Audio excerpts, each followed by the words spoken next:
വിനായൻ ചേട്ടാ, ആ. ഒരു 30 വർഷത്തെ സിനിമാ ജീവിതം, ഒരുപാട് കഥകൾ നമ്മളിങ്ങനെ കേൾക്കും, സിനിമകൾ കമ്മിറ്റ് ചെയ്യുന്നു, അഭിനയിക്കുന്നു, ഞങ്ങൾ പല കഥാപാത്രങ്ങളായിട്ട് കണ്ടുകൊണ്ടിരിക്കുന്നു. ഈ സിനിമ കളങ്കാവൽ എന്ന് പറഞ്ഞ സിനിമയുടെ കഥ കേൾക്കുമ്പോൾ ആ.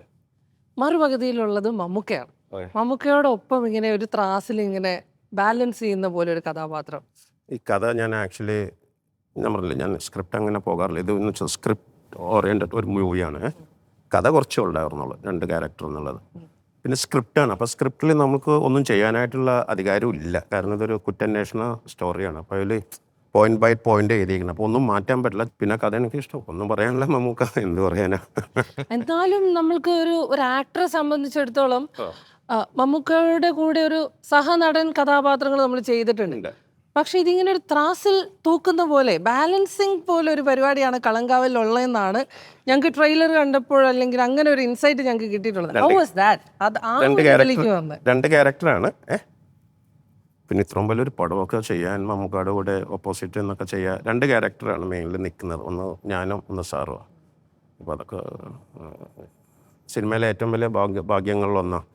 ഞാൻ അറിഞ്ഞത് ഈ കഥാപാത്രം വിനായൻ ചേട്ടന് വേണ്ടി തന്നത്, അല്ലെങ്കിൽ ആ സജഷൻ കെയിം ഫ്രം മമ്മൂക്ക. അപ്പൊ അതൊരു സമ്മാനം തന്നെയാണ് അല്ലേ? വലിയ വാക്കാണ് അത്, അതിൻ്റെ അപ്പുറത്തൊന്നും ഇല്ല. മമ്മൂക്ക തന്നെ പറയുന്നത് വിനായകനെ വെച്ച് ചെയ്യിക്കുക. ജന്മത്തിലെ ഭാഗ്യങ്ങളാണ് അതെല്ലാം. ഇനി ഏറ്റവും ഇമ്പോർട്ടൻ്റ് ആയിട്ട് നമ്മളെ പ്രേക്ഷകർ ചോദിക്കുന്ന ഒരു ചോദ്യം, നായകനാണോ വില്ലനാണോ, വാട്ട് ഈസ് ദ ഡൈനാമിക്സ് എന്നുള്ളതാണ്. അത് പറയണമെന്നോ പറയാതിരിക്കണമെന്നോ ഉള്ളൊരു ചോയ്സ്. ഡിഫറെൻറ്റ് ക്യാരക്ടേഴ്സാണ് രണ്ടുപേർക്കും. അത്യാവശ്യം സ്വഭാവം രണ്ടും ഒന്നാണ്. രണ്ടുപേരുടെയും സ്വഭാവം എന്നൊക്കെ തന്നെ. പുള്ളിക്ക് മറ്റേ സാറ് ചെയ്യുന്ന ക്യാരക്ടറിന് സാറിൻ്റെതായ സത്യങ്ങളുണ്ട്, ഞാൻ ചെയ്യുന്ന ക്യാരക്ടറിന് എൻ്റെതായ സത്യങ്ങളുണ്ട്. പക്ഷേ ഞാനൊരു സിസ്റ്റത്തിൻ്റെ ആളാണ്. മറ്റേതൊരു ഫ്രീഡത്തിൻ്റെ എക്സ്ട്രീം വേരിയേഷനാണ് സാറ്. അപ്പോൾ അങ്ങനെ 2 ക്യാരക്ടർ അങ്ങനെ പറയാം. ഓർഡർ ആൻഡ് അനാർക്കി പോലെ. അതാണത്. ഇവിടെ നിന്ന് അവിടെ നിന്ന്, അവിടെ നിന്ന് ഇവിടെ നിന്ന്, അങ്ങനെ. അപ്പം ഞങ്ങൾക്ക് അങ്ങനത്തെ ഒരു പവർ ഡൈനാമിക്സ് ആണ് സിനിമയിലുടനീളം എക്സ്പെക്ട് ചെയ്യാൻ പറ്റുക എന്ന് ഞാൻ വിചാരിക്കുന്നു. ഇപ്പൊ വിനായൻ ചേട്ടൻ്റെ വേറെ സിനിമകൾ എടുത്ത് നോക്കുവാണെങ്കിൽ ഒരു 30 years ഓഫ് സിനിമാറ്റിക് ലൈഫ് സ്പാനിൽ കുറേ കഥാപാത്രങ്ങളൊക്കെ വളരെ ലൗഡ് ആൻഡ് എക്സെൻട്രിക് ആയിട്ടുള്ള ക്യാരക്ടർ, അതിലൊരു സിഗ്നേച്ചർ ഉണ്ട്, ഒരു പ്രോപ്പർ വിനായകൻ സിഗ്നേച്ചർ ഉള്ള ക്യാരക്ടേഴ്സ് ആണ്. വെരി ലൗഡ് ആൻഡ് എക്സെൻട്രിക് കഥാപാത്രങ്ങൾ ഒരുപാട് കണ്ടിട്ടുള്ളത് കൊണ്ട് വി ഹാവ് എൻ എക്സ്പെക്ടേഷൻ ഈ കഥാപാത്രവും അങ്ങനെ ഒന്നാണോ? അല്ല. അതാണ് വിനായകന്റെ കയ്യും കാലൊക്കെ കെട്ടിക്കളഞ്ഞ് ചെയ്തിൻ. അങ്ങനെ ഒന്നും ചെയ്യണ്ട ചേട്ടൻ, ഞങ്ങൾ പറയണ പോലെ അങ്ങോട്ട് ചെയ്താൽ മതി എന്ന് പറഞ്ഞിട്ട് കയ്യും കാലൊക്കെ കെട്ടി എന്നാണ് എനിക്ക് തോന്നണത് കേട്ടാ. പുള്ളി അത് ഭയങ്കരമായിട്ട് എനിക്ക് 2-3 ഷോട്ടിലൊക്കെ പുള്ളി പറയുമ്പോൾ ചേട്ടാ കൈ കെട്ടിക്കോ കാല് കെട്ടിക്കോ എന്നൊക്കെ പറയണ്ടേ. ലൗഡ് ആക്കിയിട്ടില്ല എന്നെ എന്നാണ് എൻ്റെ വിശ്വാസം. പുതിയ സിഗ്നേച്ചർ ഈ സിനിമയിൽ വരും. ചിലതിൽ സംഭാഷണങ്ങളായിട്ട് വരും, ചിലതിൽ ബോഡി ലാംഗ്വേജ് ആയിട്ട് വരും. ഇതിലെനിക്ക് സൗണ്ട് ഔട്ടും എൻ്റെ ബോഡി ലാംഗ്വേജിൻ്റെ ഔട്ടും സെപ്പറേറ്റ് ആണ്. അതെനിക്ക് തോന്നിയിട്ടുണ്ട് പടം ചെയ്തപ്പോൾ. എനിക്ക് ലൗഡായിട്ട് അഭിനയിക്കാൻ ഭയങ്കര ഈസിയാണ്, എല്ലാവർക്കും എൻ്റെ വിശ്വാസമാണ് കേട്ടോ. പക്ഷെ പിടിച്ചു നിർത്തി അഭിനയിക്കുക എന്ന് പറഞ്ഞത് ഇത്തിരി സ്ട്രെയിനാണ്. അപ്പോൾ അത് ചെയ്തിട്ടുണ്ടെന്ന് തോന്നണം. ദൈവമേ, അങ്ങനത്തെ ഒരു ടാസ്ക് ആണ് ഇതിന്റെ ഡയറക്ടറായിട്ടുള്ള ജിതിൻ കെ ജോസ് നിങ്ങൾക്ക് തന്നിട്ടുള്ളത്.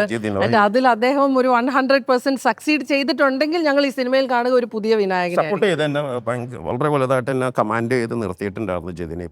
ഹൗ ഇസ് മമ്മൂക്കാസ് ഇടപെടൽ ഇൻ ദ ഹോൾ പ്രോസസ്? ഞാൻ ഭയങ്കര ഈസിയാണ് പുള്ളിയായിട്ട് വർക്ക് ചെയ്യാനായിട്ട്, ഭയങ്കര ഈസിയാണ്. നമ്മൾ വിചാരിക്കുന്നത്, നമ്മൾ പുറത്തെ ആൾക്കാരെ പറയുന്നതല്ല, അദ്ദേഹമായിട്ട് ഒരു പടം ചെയ്യുക എന്നൊക്കെ പറഞ്ഞാൽ ഭയങ്കര എനിക്കെട്ടാ ഭയങ്കര ഈസിയാണ്. സാറ് അറിയാം, പുള്ളി സീനിയർ മാൻ, സൂപ്പർ സീനിയർ. പുള്ളിക്ക് അറിയാം എനിക്ക് ഭയങ്കര ഈസിയായിരുന്നു പുള്ളിയായിട്ട് ചെയ്യാനായിട്ട്.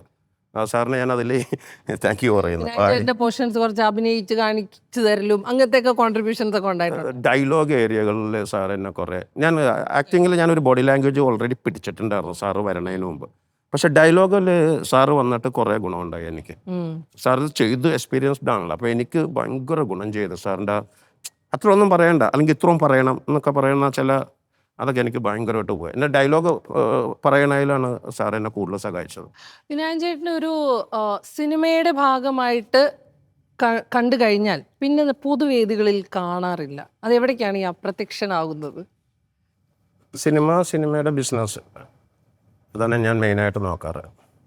മറ്റേ എനിക്കത് ഉൾക്കൊള്ളാൻ പറ്റില്ല. എനിക്കൊന്നും ജനം പിന്നെ സംസാരിക്കാൻ അറിയില്ല, പൊതുവേദിയിൽ സംസാരിക്കാൻ അറിയില്ല.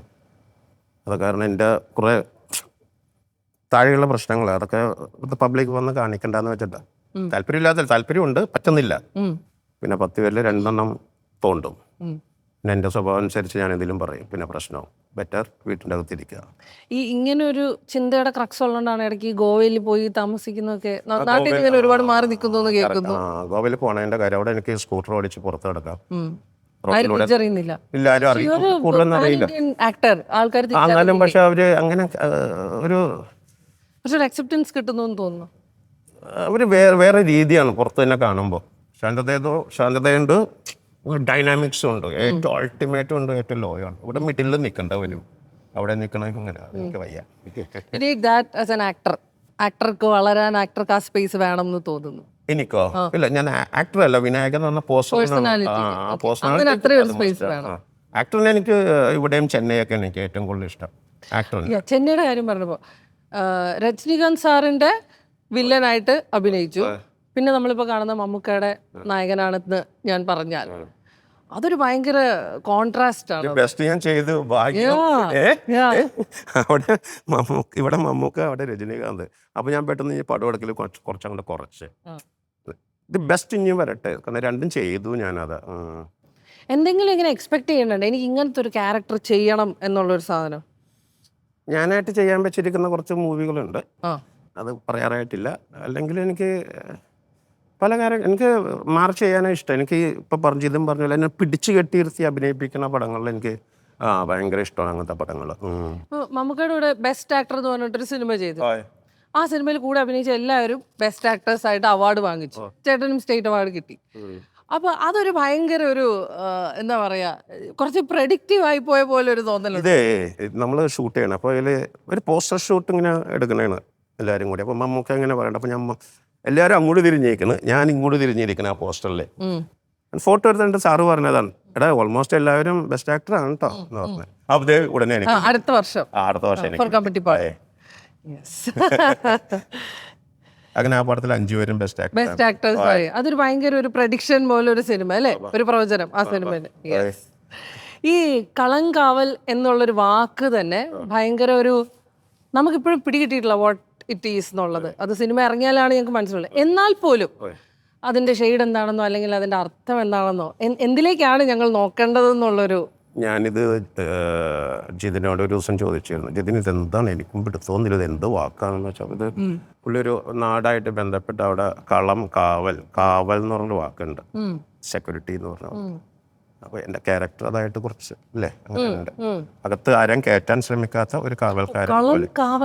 അങ്ങനെ ഒരു പൂജാപരിയോ എന്തോ ഒരു റിലീജിയസ് എന്തോ പ്രോഗ്രാമാണ്.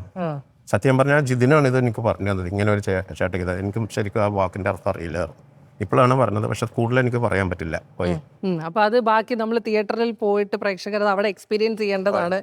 എന്താണ് അതിൻ്റെ ആ ഒരു വ്യത്യാസം, അല്ലെങ്കിൽ ഞങ്ങൾ കാണേണ്ട എക്സ്പീരിയൻസ് എന്താണെന്നുള്ളത്.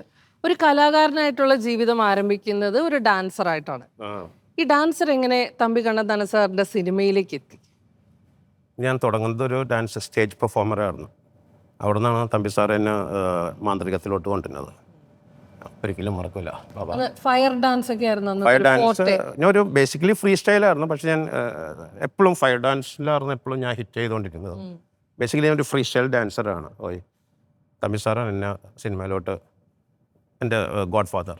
ഞങ്ങൾ പല സിനിമകളിൽ ഈ ഡാൻസറുടെ റിഫ്ലക്ഷൻ കണ്ടു. ഇപ്പം എന്താണ് സ്റ്റേജിൽ കാണാത്തത്? അങ്ങനെ ഞാൻ പെർഫോമറാണ്. എനിക്കപ്പോൾ മുമ്പിലിരിക്കുന്ന ആൾക്കാരെ കാണണ്ട, ഐ കോണ്ടാക്ട് എനിക്ക് ഭയങ്കര പ്രശ്നമാണ്.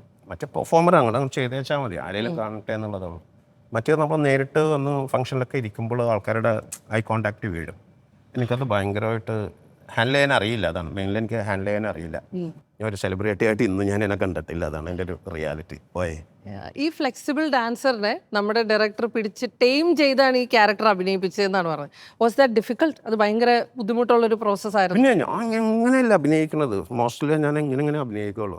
ജിതിന് അപ്പം തന്നെ ഇങ്ങനെ ആക്കി തന്നെ തോന്നണം. എന്നിട്ട് ഇടയ്ക്കൊക്കെ ഇങ്ങനെ വന്നുണ്ട്, അപ്പോൾ ജിതിമൻ ചേട്ടാ അങ്ങനെ. അതൊക്കെ എനിക്ക് ഭയങ്കരമായിട്ട് ജിതിന് ഇഷ്ടമായി. മമ്മൂക്കയോടൊപ്പം സിനിമകൾ ചെയ്തിട്ടുണ്ടെങ്കിലും മമ്മൂട്ടി കമ്പനിയിൽ ഇത് ചേട്ടൻ്റെ ആദ്യത്തെ പടമാണോ അല്ലേ? മമ്മൂട്ടി കമ്പനിയായിട്ട് ആദ്യത്തെ ആദ്യത്തെ പടമാണ്. ആ ഒരു അസോസിയേഷനെ പറ്റി പറയും.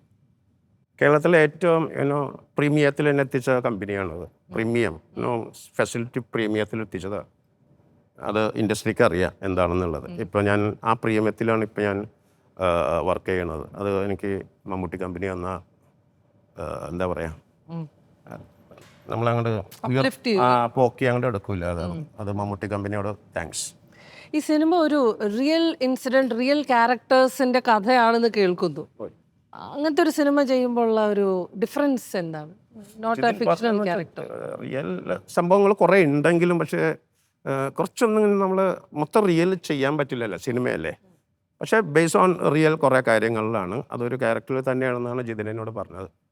ഇതിൽ പോലീസ് കഥാപാത്രമാണ് അല്ലേ? അതായത് ഒരുപാട് പോലീസ് ക്യാരക്ടേഴ്സിൽ ഞങ്ങൾ കണ്ടിട്ടുമില്ല. ഇല്ല. അപ്പോൾ ആ ആസ് എൻ ആക്ടർ അങ്ങനത്തെ ഒരു ഡിഫറെൻറ്റ് ഉള്ള ക്യാരക്ടർ ആണല്ലോ അപ്പോൾ ഇത് ചെയ്തിരിക്കുന്നത്. ഞാൻ ഇതിനു മുമ്പ് ഒരു പോലീസ് ക്യാരക്ടർ എന്ന് വെച്ചാൽ നമ്മുടെ ഡ്രസ്സിൽ തന്നെ അറിയാം നമ്മൾ പോലീസാണെന്ന്.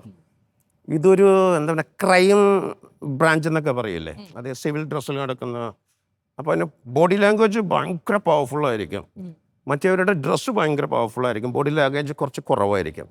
അപ്പോൾ ഇതിൽ ബോഡി ലാംഗ്വേജ് ഭയങ്കര ഹെവി ആയിട്ട് നിൽക്കും, പക്ഷേ ഡ്രസ്സൊന്നും പോലീസിൻ്റെ അല്ല. അത് എനിക്ക് ഭയങ്കരമായിട്ട് ഇഷ്ടമായി. പോലീസിൻ്റെ 2 മുഖങ്ങൾ അതെനിക്ക് ഡിസൈൻ അതെനിക്ക് ഇഷ്ടമായി ഭയങ്കരമായിട്ട്. അതാണ് ഞാൻ മെയിൻലി ഇതിൽ എനിക്ക് ഏറ്റവും ഇഷ്ടപ്പെട്ടത്. പോലീസ് ക്യാരക്ടറിൻ്റെ ഡ്രസ്സില്ലാതെ പോലീസായിട്ട് അഭിനയിക്കുക നല്ലതായിരുന്നു. കളങ്കാവലിൻ്റെ ട്രെയിലർ നമ്മൾ ശ്രദ്ധിച്ചു കഴിഞ്ഞാൽ അതിലൊരു സിംഹഭാഗവും വിനായകൻ ചേട്ടൻ്റെ പോർഷൻസ് ആണ്. അവസാനം ഒരു ഇത്തിരി സമയത്തേക്ക് മാത്രമേ മമ്മൂക്ക വരുന്നുള്ളൂ. ഇതിൽ നിന്ന് ഞങ്ങൾ എന്താണ് മനസ്സിലാക്കേണ്ടത്? എന്തായാലും ഞാനല്ലല്ലോ ഇതൊന്നും കട്ട് ചെയ്യണത്, ദൈവഭാഗ്യം. അതിൽ 99% ഞാൻ തന്നെയായിരുന്നു. വരും, കണ്ടോളൂ പടം. ആൻഡ് അതിൽ നമ്മൾ കണ്ട ലൊക്കേഷൻസിൽ ഒരു കുറേ ഏരിയാസ് ഒക്കെ തമിഴ്നാടാണ് കാണിക്കുന്നത്. ഇതിൻ്റെ ഒരു ഷൂട്ടിംഗ് ലൊക്കേഷൻസും അതൊക്കെ എങ്ങനെയായിരുന്നു? ആ ഭാഗത്താണ് പടത്തിൻ്റെ ബോർഡർ, കേരള തമിഴ്നാട് ബോർഡറാണ് പടത്തിൻ്റെ മെയിൻ ഏരിയ. ഗംഭീര ലൊക്കേഷനാണ്, ലൈറ്റൊക്കെ ഭയങ്കര രസം അവിടെ കാണാൻ. മെയിൻ ലൊക്കേഷൻ അവിടെയായിരുന്നു. പിന്നെ നമ്മൾ കുറച്ച് കാര്യങ്ങൾ സെറ്റ് ഇട്ടുണ്ടായിരുന്നു കൊച്ചിയിൽ. ബാക്കി ആ ഭാഗത്തായിരുന്നു, കന്യാകുമാരി, നാഗർകോയിൽ ബോർഡർ, അവിടെയായിരുന്നു പടങ്ങൾ. അപ്പോൾ കളങ്കാവൽ എന്ന് പറഞ്ഞ ഈ ഒരു സിനിമ, ജൂലനൊരു ചോദ്യം ഇതിനു മുമ്പ് ചോദിച്ചില്ലേ, ഷൂട്ട് കഴിഞ്ഞിട്ട് കേരളത്തിൽ നിന്ന് ഇത് എങ്ങോട്ടാണ് നിങ്ങൾ പോകുന്നതെന്നുള്ളത്. ശരിക്കും എനിക്ക് ക്രൗഡ് കാണുക അത്ര ഇഷ്ടമല്ല. ഇങ്ങോട്ട് കാണുമ്പോൾ എനിക്ക് അത് ഹാൻഡിൽ ചെയ്യാൻ അറിയില്ല, അതാണ് ശരിക്കും എൻ്റെ പ്രശ്നമാണ്. പക്ഷെ അത് ഞാനായിട്ട് പിന്നീട് അത് പുറത്തിറങ്ങുമ്പോൾ വേറെ പ്രശ്നങ്ങളുണ്ടാകുന്നത്. അതാണ് അതിൻ്റെ യഥാർത്ഥ സത്യം. അല്ലാതെ ഞാൻ നാട്ടുകാരെ വിട്ടിട്ട് ഓടുന്നതല്ല. എൻ്റെ ഒരു ഹാൻഡിൽ ചെയ്യാൻ പറ്റാത്ത എൻ്റെ ഒരു കഴിവുകേടാണത്. അതിനങ്ങനെ കണ്ടാൽ മതി, അല്ലാതെ ആരോടും ദേഷ്യമില്ല. അപ്പോൾ ഈ ഒരു സിനിമയിലൂടെ ആ സ്നേഹം തിരിച്ചു കിട്ടട്ടെ, അല്ലെങ്കിൽ അത് കൂടുതൽ വർദ്ധിച്ച് കിട്ടട്ടെ എന്ന് ഞാൻ ആശംസിക്കുകയാണ്. Kalamkaval as the name states, ഇതൊരു വളരെ പെർപ്ലെക്സ് ആയ ഒരുപാട് ലെയേഴ്സ് ഉള്ള വ്യത്യസ്തമായ ഒരു ക്രൈം ത്രില്ലർ സസ്പെൻസ് ഡ്രാമയാണെന്നുള്ളതാണ് ഫ്രം ദ ട്രെയിലർ നമുക്ക് മനസ്സിലാവുന്നത്. അതിൽ നമുക്ക് ഏറ്റവും നമ്മുടെ പ്രിയപ്പെട്ട, നമ്മുടെ നാഷണൽ ട്രഷറായ നമ്മുടെ പ്രിയങ്കരനായ മമ്മൂക്ക, അതോടൊപ്പം വിനായകൻ ചേട്ടൻ, ഒരുപാട് നിരവധി ക്യാരക്ടേഴ്സ് അതിൽ അഭിനയിക്കുന്നുണ്ട്. It's a beautiful film. അത് തിയേറ്ററുകളിൽ തന്നെ നിങ്ങൾ എല്ലാവരും എൻജോയ് ചെയ്യുക. വിനായകൻ ചേട്ടാ, all my best wishes for all your future endeavours. Yes, എല്ലാ സന്തോഷങ്ങളും. Thank you. Am I talking to the hero or the villain? Not both. You're talking to an actor. കഥ ഉണ്ടാവുമ്പോഴും എഴുതുമ്പോഴും ഒരിക്കലും എൻ്റെ മനസ്സിൽ കണ്ടുകൊണ്ട് എഴുതരുത്. ഈ ഇമേജ് ബ്രേക്ക് ചെയ്യാനുള്ള ധൈര്യം മുഴുവൻ എടുത്തു നോക്കട്ടെ, ഭ്രമയുഗം എടുത്തു നോക്കട്ടെ, ഇതിലൊന്നും നായകനല്ല. Why Vinayakan? Vinayakan is a change. നമ്മുടെ ജീവിതം മര്യാദക്ക് പോകുന്നതിൻ്റെ ഒരു കാരണം തന്നെ നമ്മുടെ ഈ നന്മയും തിന്മയും തമ്മിലുള്ള യുദ്ധത്തിൽ നന്മ ജയിക്കുന്നതുകൊണ്ടാണ് നമ്മൾ നല്ല മനുഷ്യരായിട്ട് പോകുന്നത്.